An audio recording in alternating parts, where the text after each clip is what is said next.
Un mois après l'entrée en vigueur de la mesure interdisant la production, l'importation, la commercialisation et l'utilisation des sacs, sachets et autres emballages en plastique en RDC, une contre-mesure s'est installée depuis un temps à Lubumbashi, à savoir la présence d'enfants vendeurs dans les différents marchés de la ville, à en croire Alix Ndunga, gestionnaire du marché musée. Vous savez, le marché musée est organisé.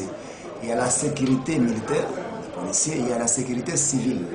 Alors, avec ces deux sécurités, on se met d'accord pour faire la traque. Il faut traquer tous ceux qui vendent les sachets au sein du marché. Mais ce que je sais, parce que je sache, les sachets, les enveloppes non dégradables, les emballages non dégradables ne se vendent plus au marché musée Laurent Désiré Kabila. La difficulté est qu'il y a une contre-mesure. Ça signifie, dès que vous défendez, il y a aussi les enfants de la rue, comme je l'ai dit, ils viennent, je ne sais pas d'où, avec les sachets pour revendre, pour entrer dans des rayons clandestinement.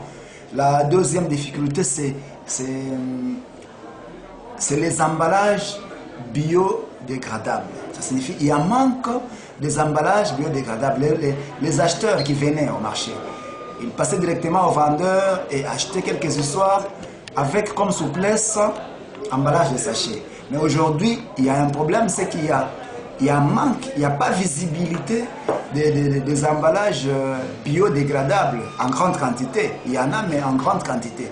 Ce qui fait que le coût change. Quelqu'un qui pouvait payer un sachet à 50 francs, on doit lui vendre les sacs, n'est-ce pas, à 500 francs, par exemple. Vous voyez, il y a un coût qui est élevé. Ce dernier indique tout de même que cette mesure vise à lutter contre la pollution et l'insalubrité. Cette décision a plu non seulement les vendeurs, mais aussi nous autres, parce qu'avec cette mesure, nous luttons contre la pollution, nous luttons contre l'insalubrité.